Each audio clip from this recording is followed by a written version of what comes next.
Hi viewers, இப்போ நம்ம பார்க்க போகிறது Moto G57 power 5G. So இந்த வேலையில் வந்து இந்த ஸ்பெக்ஸ் நல்லா இருந்துச்சு, அதை பற்றி நம்ம பார்ப்போம். பேட்டரின்னு வந்தோம்னா இதில் வந்து 7000 mAh பெரிய பேட்டரி கொடுத்துருக்காங்க, 33 வாட் டர்போ சார்ஜர் கொடுத்துருக்காங்க. ஒரு 67-44 மேலே தான் கொடுத்துருந்துருக்கலாம். ஏன்னா 7000 mAh பேட்டரியை ஃபுல் பண்ணுறதுக்கு வந்து கிட்டத்தட்ட 2 மணி நேரத்துக்கு மேலே எடுத்துக்கும் அந்த 33 வாட் சார்ஜரு. இருந்தாலுமே பேட்டரி நம்ம கொஞ்சம் பெருசாக கொடுத்துருக்கிறதுனால ஓகேவா வந்து சிலிகான் கார்பன் டெக்னாலஜி யூஸ் பண்ணியிருக்காங்க பேட்டரியில். டிஸ்பிளே வந்தோம்னா IPS LCD டிஸ்பிளே யூஸ் பண்ணியிருக்காங்க. ஃபுல் HD ப்ளஸ் டிஸ்பிளே தான்.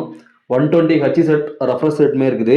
6.72 இன்ச் சைஸ் இருக்குது. சென்டிமீட்டரில் சொன்னோன்னா 17.6 சென்டிமீட்டர் இருக்குது. கொரில்லா கிளாஸ் 7 யூஸ் பண்ணியிருக்காங்க. அதில் IP64 ரேட்டிங்குமே இருக்குது. நமக்கு வந்து இன்டிஸ்பிளே ஃபிங்கர் பிரிண்ட் வராது, LCDங்கிறதுனால சைட் ஃபிங்கர் பிரிண்ட் தான். நெக்ஸ்ட்டு இதோட ப்ராசஸர் ஸ்னாப்ட்ராகன் 6S Gen 4ங்கிற ப்ராசஸர் கொடுத்துருக்காங்க. 4 நானோமில் ப்ராசஸ் பண்ணுது. நம்ம ஹெவியாக கேம் எதிர்பார்க்க முடியாது.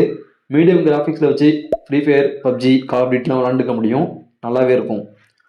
நெக்ஸ்ட்டு இதோட OS ஹலோ UI, அவங்களோட UI யூஸ் பண்ணியிருக்காங்க. Android 16 வந்து நமக்கு வரப்பே Android 16 வருது. 1 வருஷத்துக்கு ஆண்ட்ராய்டு அப்டேட்டும் 3 வருஷத்துக்கு செக்யூரிட்டி அப்டேட்டும் கொடுக்குறவங்க மாதிரி சொல்லியிருக்காங்க. இதோட கேமராவுக்கு வந்தோம்னா பின்னாடி 3 கேமரா கொடுத்துருப்பாங்க. ஆனால் 2 கேமரா வந்து உண்மை, 1 வந்து பொய். ஏன்னா ஒன்று 50 MP, இன்னொன்று 8 MP அல்ட்ரா வைடு, இன்னொன்று வந்து லைட் சென்சார் கொடுத்துருக்காங்க. ஆனால் கேமரா கிடையாது. சரி, அட்லீஸ்ட் அதையாவது கொடுத்தாங்களே.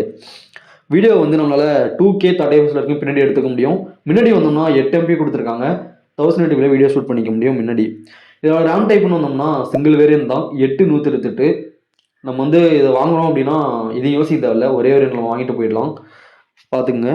ஸ்பீக்கரை பொறுத்த வரைக்கும் ஸ்டீரியோ ஸ்பீக்கர் கொடுத்துருக்காங்க. டால்பி அட்மாஸோட வருது. நம்ம வந்து ஹெட்செட் போட்டுமே நம்ம யூஸ் பண்ணிக்க முடியும். 3.5mm ஜாக் கொடுத்துருக்காங்க. நார்மல் வந்து குண்டு பின் இருக்குல்ல, அதை நம்ம சொல்லி யூஸ் பண்ணிக்க முடியும். ஹைரஸ் ஆடியோ சப்போர்ட்டுமே இருக்குது இதில். நெக்ஸ்ட் வந்து கனெக்டிவிட்டி ப்ளூடூத் 5.1 கொடுத்துருக்காங்க. இது வந்து ஒரு 5G மொபைல் தான், அதை பற்றி கவலையே இல்லை. ஸோ Wi-Fi 5 கொடுத்துருக்காங்க. டோல் நேனோ சிம் யூஸ் பண்ணிக்க முடியும். NFC இதில் கிடையாது. கலர் வந்தோம்னா 3 கலரும் கொடுத்துருக்காங்க. பேண்டம் கார்சியர்னு ஒன்று, பேண்டம் ஃப்ளூரிட்டி, பேண்டம் ரெகட்டானு 3 கலர் இருக்குது. ஆனால் மோட்டோ தான் வந்து வாயிலே நுழையாத அளவுக்கு வார்த்தை வச்சுருக்காங்க அதோட கலர்லாம். இருந்தாலுமே நல்லா தான் இருக்குது. பாக்ஸில் என்னென்ன வரும்னா நமக்கு ஒரு மொபைல் வந்துடும், டைப்-C கேபிள் வந்துடும், சிம் டூல் வந்துடும், 33 வாட் சார்ஜர் அடாப்டர் வந்துடும். ஆனால் நமக்கு வந்து இந்த வாட்டி வந்து கேஸ் கொடுக்கல, நம்ம தனியாக தான் வாங்கிக்கிற மாதிரி இருக்கும்.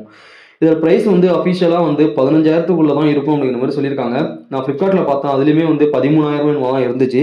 ஸோ அஃபிஷியலாக வந்தால் தான் தெரியும் இதோட விலை எவ்வளோன்ட்டு. ஆனால் மேக்ஸிமம் 15,000க்குள்ளே தான், அதுக்கு மேலே இல்லவே இல்லை. எனக்கு தெரிஞ்சு 15 அப்படின்னா 14 இருக்கும் அப்படின்னு நினைக்கிறேன். ஃப்ளிப்கார்ட்டில் வந்து ஆனால் 13 போட்டிருந்தாங்க, அது என்னன்னு தெரில. ஸோ அஃபிஷியலாக வந்து நமக்கு ப்ரைஸ் வந்தால் தான் தெரியும். இதோட ப்ராசஸர் வந்து வேர்ல்டுலேயே ஃபஸ்ட் டைம் இதில் யூஸ் பண்ணியிருக்கேன்னு சொல்லியிருக்காங்க. அது ஒன்று மேலும் சொல்லிக்கிறேன். இந்த மொபைல் நீங்கள் வாங்க போகிறீங்கன்னா ஆஃப்லைன் ஸ்டோரில் விட்டு செக் பண்ணிவிட்டு அதுக்கப்புறம் வாங்கிக்கோங்க மொபைல் வந்ததும்.